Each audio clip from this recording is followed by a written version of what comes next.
Olá pessoal, a paz do Senhor Jesus, Denísio Queiroz aqui com mais uma lição. Agora a lição de número 10 com o tema A Casa de Deus e os contrastes da vida. Eclesiastes 5-8. Já quero pedir a você, se inscreve no canal, deixa seu like, participa juntamente conosco, nos ajuda aí a chegar aos 2.000 inscritos, tá bom? Então vamos lá iniciar a nossa lição. Leitura bíblica com todos, ou leitura bíblica para estudo, tá certo? Eclesiastes 5, do 1 ao 20, você faz a leitura em casa para a gente ganhar tempo. Essa é a revista que nós tomamos por base, lembrando que a nossa aula está resumida, pegando os pontos mais importantes, tá certo? Verdade prática, texto áureo, introdução aos nossos pontos. Então vamos lá. Texto áureo. Não te precipites com a tua boca, nem o teu coração se apresse a pronunciar palavra alguma diante de Deus. Porque Deus está nos céus e tu na terra, portanto, seja poucas as tuas palavras. Eclesiastes 5:2. Verdade prática. Como encararmos as palavras? As riquezas e as injustiças da vida revelam o estágio de nosso relacionamento com Deus. Vamos lá, dando continuidade. Introdução. Nestes capítulos, o escritor ressalta a importância da religião verdadeira, alicerçada no temor a Deus, salientando qual deve ser o nosso procedimento na casa de Deus. Pessoal, a religião, ela verdadeira, tá certo? Ela deve ser exercida, tá certo? Não aquela falsa religião. Adverte também para a questão das riquezas materiais, que devem ser usufruídas com fruto do trabalho. Lembrando sempre que se nada trouxemos para este mundo ao nascer, nada levaremos conosco para a eternidade ao morrer. Ressalta que a vida deve ser vivida na sua realidade, sem ilusão, mas com esperança. Eu particularmente costumo dizer que existe duas coisas que quando nós morrermos, nós iremos levar. Tá certo? É o que, Denis? As obras boas e as obras más que praticamos um dia apresentaremos perante o Senhor, tá certo? Todos os nossos feitos. Continuando, esses são os pontos, eu peço para você para dar uma olhada em casa para a gente ganhar tempo, tá certo? Os pontos principais: a casa de Deus e o voto, a vaidade das riquezas, os contrastes da vida, tá certo? Então vamos lá, para a gente ganhar tempo. Ponto 1. A casa de Deus e o voto. No capítulo 5, Salomão discursa a respeito da adoração a Deus, aceitando-a como um remédio contra todas as vaidades da vida. Aquietar o coração e ouvir a palavra de Deus, para então oferecer sacrifícios agradáveis a Deus e cumprir nossos votos com alegria e inteireza de coração. Pessoal, eu tenho até um vídeo no canal falando sobre o voto, tá certo? Não é obrigado a votar, mas se você votou, você é obrigado a cumprir, tá certo? E tudo que você fala, apresenta diante de Deus, Deus ele leva a sério. Tópico 1. Guarda o teu pé. Guarda o teu pé quando entrares na casa de Deus. Chegar-se para ouvir é melhor do que oferecer sacrifício de tolos, pois não sabem que fazem mal. O autor de Eclesiastes nos encarrega de ter um bom comportamento quando estamos na casa de Deus. No lugar da adoração pública, no templo, é preciso nos aproximar com reverência. Salomão observa os adoradores indo ao templo e vindo dele para louvar a Deus e fazer sacrifícios e votos. Pessoal, é muito importante nós sairmos de casa para ir adorar ao Senhor, sabendo que nós vamos fazer o nosso culto racional, nosso culto com direcionamento, tá certo? Ele nota que há pessoas cuja adoração é superficial e hipócrita. Então exorta os adoradores a guardarem o pé quando entrarem na casa de Deus, ou seja, se você vai para o culto para adorar, então adore. E por ir, eu sou bem sincero a dizer, é melhor que não vá, tá certo? Porque a igreja não é local de encontro apenas de pessoas que se reúnem, não. São pessoas que se encontram, se reúnem para adorar um Deus verdadeiro.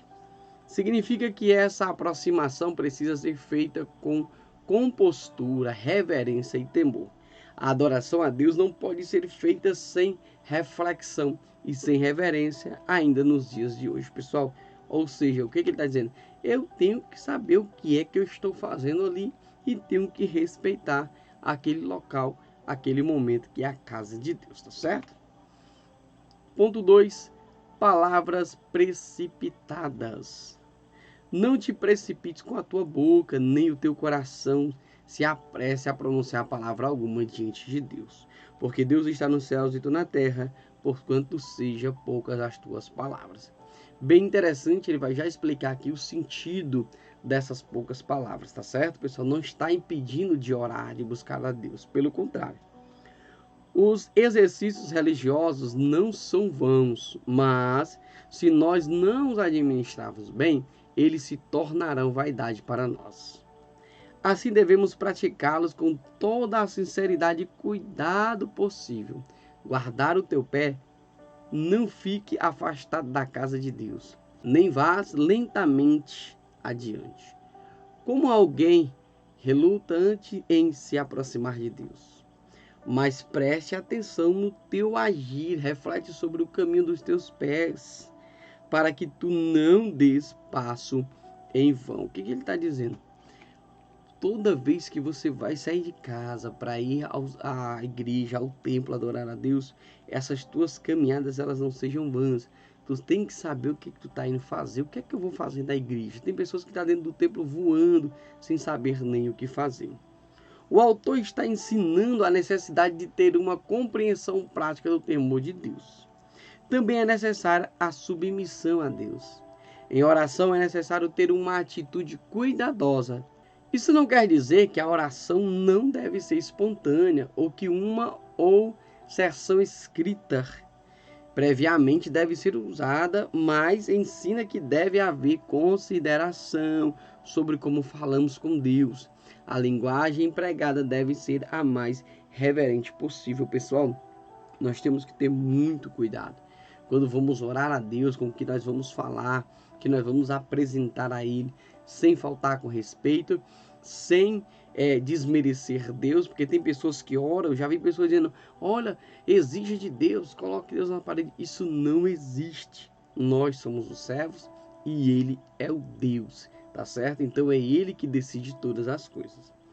Às vezes expressões e palavras são usadas irrefletidas ou precipitadas sob a desculpa de que isto prova que elas vêm do coração. Salomão está dizendo que deve vir do coração, que aprendeu a ser humilde e reverente na presença de Deus. E Salomão conclui, pelo que sejam poucas as tuas palavras, ou seja, para que não fiquem palavras vãs, repetitivas. A tua oração tem que ter um objetivo, a tua oração ela tem que ter uma direção, tá certo? Então, quando for a Deus, ore com sabedoria. Ponto 3. O compromisso de um voto. Quando a Deus fizeres um voto, não tardes em cumpri-lo, porque não se agrada de tolos, cumpre o voto que fazes. Pecamos quando assumimos compromisso que não cumprimos, pessoal. Existem pessoas que se comprometem com algo sabendo que não vai fazer. O versículo ilustra o falar precipitado de um tolo quando um voto é feito a Deus. Ele espera que seja cumprido. Se a pessoa renega o voto, nisso peca. A seriedade de fazer um voto é enfatizada pelo fato de que não há como desfazê-lo. Ou seja, a Bíblia diz, o que ligares na terra será ligado no céu. Então, quando você faz um voto a Deus, Deus leva muito a sério isso. E quando Deus cumpre a parte dele, aquilo que você pediu, você alcançou, você também tem que cumprir a sua parte, tá certo? Às vezes, numa dificuldade, uma oração é feita a Deus e a pessoa fala precipitadamente. Faz um voto, uma promessa de que, se Deus favorecê-la, então ela cumprirá aquilo com que se comprometeu. Quantas vezes essas promessas não são cumpridas? Será que se pensa que o Senhor pode ser subornado? Deus requer o cumprimento desse voto. Precisamos ter cuidado ao fazer nossos votos, para que sejamos conscientes em cumpri-los. Manter a palavra dada é essencial diante dos homens. Imagine em relação a Deus, ou seja, vai fazer o voto? Não é obrigado. Vai fazer? Fez. Então você tem que cumprir. Tá certo? E agora nós vamos para o ponto de número 2. A vaidade das riquezas. Salomão mostrou a vaidade de um correr atrás de riquezas como fim em si mesmo. Olha só. Vamos lá. Amor ao dinheiro. Aqui é que está o perigo.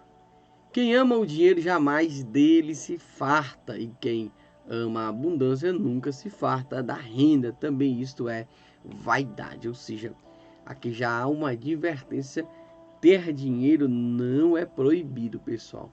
Agora, amar o dinheiro, o amor ao dinheiro é a raiz de todos os males. Um relacionamento certo com o Deus verdadeiro é o único modo de dar sentido à vida. Ou seja, nada nessa vida irá nos saciar, falando no sentido material. Apenas o Espírito Santo de Deus é que pode preencher o vazio que há dentro dos seres humanos. Ele adverte que a busca por riquezas ou poder pode levar à exploração de membros mais fracos da sociedade. Isso é verdade. Tem muita gente que é muito garapeiro, pessoal. Esperar a pessoa estar numa necessidade para poder comprar as coisas baratas demais e pagar um preço bem abaixo do que vale para depois ganhar dinheiro em cima. Uma vez que a riqueza nunca proporciona satisfação e contentamento pleno, o acúmulo de bens é vaidade. A pobreza tem os seus problemas, mas o amor ao dinheiro não é uma solução apropriada. Pessoal, claro que ser pobre é uma coisa muito ruim, tá? Tem o seu lado negativo, mas o amor ao dinheiro se torna algo pior ainda, tá certo? Então vamos lá. Tópico 2. Riqueza e bênção de Deus. Quanto ao homem a quem Deus confere riquezas e bens, e lhe deu poder para deles comer e receber a sua porção e gozar do seu trabalho, isto é dom de Deus. Ou seja, a riqueza de Deus não acrescenta dores. Ao dizer que a todos a quem Deus deu riquezas e bens, e lhe deu poder para delas comer e tomar a sua porção e gozar do seu trabalho, isto é dom de Deus. Salomão está considerando bênçãos materiais como dom de Deus. Assim, para desfrutar da sua riqueza, o homem deve controlá-la e não ser escravizado por ela. Ou seja, você tem que saber administrar e controlar o que você tem e não ser dominado por isso, tá certo? Não depositar o teu coração nessa terra, porque onde tiver ali o vosso coração, o seu tesouro também estará ali, tá certo? Os bens concedidos por Deus ajudarão tal homem a passar pela vida sem ser assolado por grandes tormentos. Ele desfrutará de um estilo de vida agradável, porque ele está contente com o que Deus lhe deu. E a razão é dada por quanto Deus te responde na alegria do seu coração. Isso indica que ele ora a Deus e recebe a resposta. Pessoal, não há coisa melhor do que estar grato com o que Deus deu. Hebreus 13:5 diz assim, não tenhais em vosso costume a avareza ou o amor ao dinheiro, contentando-vos com o que tendes, porque ele te disse, não te deixarei e nunca jamais te desampararei. Ou seja, esteja contente, não reclame do que Deus te deu. Se a comida não é a melhor, mas agradeça. Se a sua casa não é a melhor, agradeça. Vai ter pessoa que está na situação pior do que você e é muito mais feliz do que você. Por quê? Porque ela agradece aquilo que Deus deu. O pregador ensina que a vida sábia consiste em desfrutar da provisão divina. Gozar o fruto do seu trabalho é descrito como a sua porção, significando que isto é o que lhe foi concedido por Deus. Ou seja, o trabalhador, ele deve ser o primeiro a gozar do seu salário, porque buscou, tá certo? Então vamos lá, dando continuidade. Ponto 3. Riqueza e sua insegurança. ao mal que vi debaixo do sol e que pesa sobre os homens. O homem a quem Deus conferiu riquezas, bens e honra, e nada lhe falta de tudo quanto a sua alma deseja. Mas Deus não lhe concede que disso coma antes o estranho, ou come também, isto é vaidade e grave aflição. A riqueza pode desaparecer a qualquer momento. Pessoal, nesta pandemia, quantas pessoas dormiram ricas e acordaram pobres?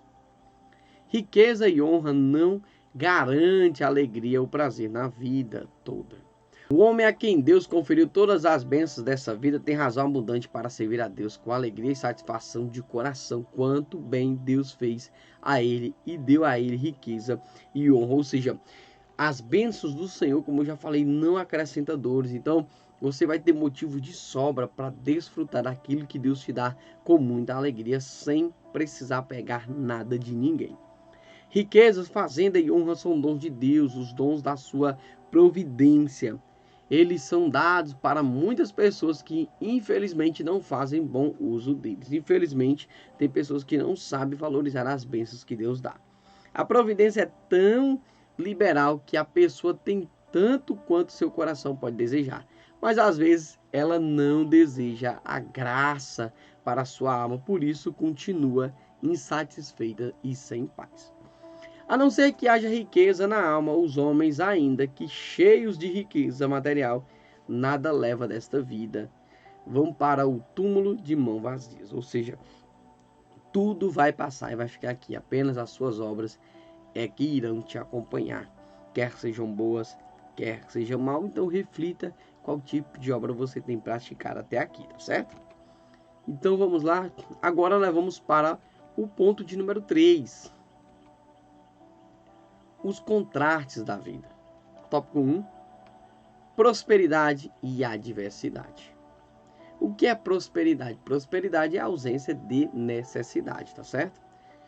No dia da prosperidade goza do bem, mas no dia da adversidade considerem que Deus fez tanto este como aquele, para que o homem nada descubra do que há de vir depois dele. Ou seja, no dia da prosperidade se alegre, mas no dia da adversidade você vai ter que buscar refúgio no Senhor. A sabedoria dá a perspectiva correta para não desanimarmos quando os tempos são difíceis e para não ficarmos arrogantes quando as coisas estão indo bem. Pessoal, existem pessoas que mudam muito rápido. Quando ela não tem nada, é pessoa simples, é pessoa humilde, mas quando ela há riquezas, a pessoa já muda. E aí, quando vem as dificuldades, ela não sabe lidar com essas coisas porque ela perdeu a humildade, ela não sabe viver mais uma vida simples. É preciso uma boa dose de espiritualidade para aceitar tanto a prosperidade quanto a adversidade, pois muitas vezes a prosperidade causa mais estragos. Filipenses 4, 10 ao 13. Ou seja, muitas das vezes a abundância demais causa mais estrago, porque a pessoa fica besta, deixa de falar com as outras, se acha empoderada, faz inimizade. E, infelizmente é desse jeito. A pessoa, quando enriquece, ela esquece que tem amigos, esquece até da família. Então isso é um estrago muito grande que as pessoas acabam não percebendo, tá certo? Jó lembrou sua esposa dessa verdade. Temos recebido o bem de Deus e não receberíamos também o mal? Antes disso, Jó havia declarado: o Senhor o deu, o Senhor tomou, bendito seja o nome do Senhor. E aí, você sabe viver com riqueza? Você sabe viver com necessidade? Paulo, ele é bem claro: eu sei viver com abundância, eu sei viver com escassez, mas tudo posso naquele que me fortalece. Deus confere equilíbrio à nossa vida, dando-nos bênçãos suficiente para nos manter felizes e fardos, suficiente para nos manter humildes. Uma coisa interessante, essa analogia que ele vai fazer aqui é bem bonita, eu gostei muito. Ó. Se tivéssemos apenas bênçãos em nossas mãos, tombaríamos para frente, de modo que Deus equilibra essas dádivas com fardos em nossas costas. Porque, bem interessante, né? Só bênção, a gente ia cair, mas o fardozinho vem para cá, para que haja esse equilíbrio. Se fosse só bênção, só vitória, as pessoas não iam nem mais para a igreja, não queriam mais nem saber de Deus. A luta vem, o apertozinho vem para o pessoal correr para os pés do Senhor, tá certo? essa é a realidade, né? Vamos ser sinceros. Tópico 2. Justo e sábio em demasia. Vamos lá. Não sejas demasiadamente justo nem exageradamente sábio, para que te destruirás a ti mesmo. Ou seja, a pessoa acha que ela é sempre justa e nem sempre a justiça nossa, ela está de acordo com a justiça de Deus, tá certo? Os versículos 16 e 17 não proíbem que alguém seja justo. O perigo é que os mortais podem enganar a si mesmo e as outras pessoas por meio de uma multiplicidade de ações pseudo-religiosas, antimônia, aparência de santidade ou ostentação no ato de adoração. É aquele chamado popularmente de santarrão, né? Na frente das pessoas é a totalidade de santo, é o mais justo entre os homens. Só que quando sai, a pseudo-religiosidade ela cai por terra, tá bom? Uma presunção repulsiva e arrogante, uma atitude do tipo, sou mais santo que você. Muitas das vezes, é porque eu sei mais, eu tô 50 anos na igreja, já li a Bíblia 10, 15, 20, 30 vezes, eu sei mais do que você. Mas na verdade, esqueceu o princípio da humildade, tá certo? As declarações a respeito de ser excessivamente justo e demasiado sábio devem ser entendidas como em Provérbios 3:7. Não seja sábio aos teus próprios olhos, ou seja, não se engane achando que você sabe demais, tá certo? Porque na vida ainda temos muito que aprender e de Deus nós só sabemos aquilo que Ele quer que saibamos. Deus se revela a nós a cada dia. Então, quanto Deus quer que eu saiba dele, ele vai se revelar a mim. Quando ele não quiser que eu não saiba nada dele, ele não vai revelar, tá certo? São advertências contra a justiça própria e a sabedoria fingida. Ninguém tem perfeição e super sabedoria. Ninguém está isento de falta em ação ou em palavra. Pessoal, não existe uma pessoa super sábia ou uma pessoa super justa, tá certo? Mesmo Salomão, sendo considerado o homem mais sábio da terra, não comparado com Jesus, é claro, ele teve suas quedas, teve seus tropeços, ou seja, sabedoria nunca é demais. Busque mais sabedoria, mas também a humildade e a justificação em Cristo Jesus. Agora, nós vamos para o tópico de número 3. Coisas encobertas e coisas reveladas. Então, contemplei toda a obra de Deus e vi que o homem não pode compreender a obra que se faz debaixo do sol. Por mais que trabalhe o homem para descobrir, não a entenderá. E ainda que diga o sábio que a virá a conhecer, nem por isso a poderá achá-lo. Ou seja, a obra de Deus, ela não nos dá essa compreensão humana suficiente para nós ver. Olha como é que Deus faz. Ela se oculta, possamos dizer assim. Por quê? Porque nós só sabemos aquilo que Deus quer que saibamos. Deus, ele não deixa a gente entender para que nós não venhamos querer se sobressair e achar que somos melhores ou até mesmo ter a compreensão como Deus. Tá certo? Então isso nos confunde. Por quê? Porque a perfeição de Deus, ela só traz em nossas vidas o entendimento quando o Espírito Santo traz essa revelação. Então o homem pode estudar, a ciência pode fazer o que ela quiser. Se Deus não quer revelar, eles não irão saber.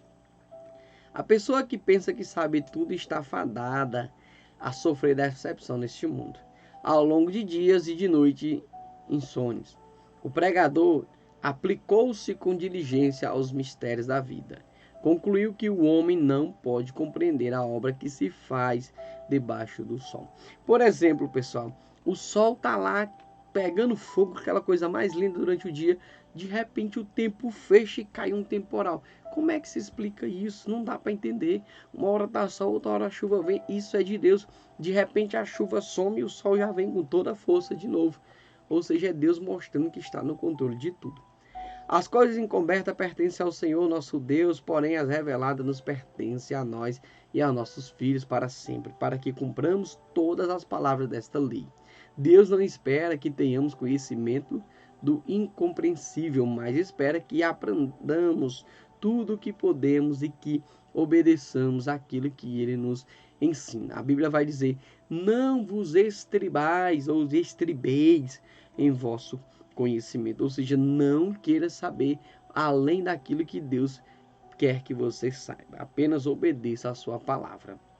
Sua conclusão ante os contrastes da vida é de que os caminhos de Deus são tão profundos que nem a mais brilhante mente humana pôde esquadrinhar os mistérios da vontade de Deus.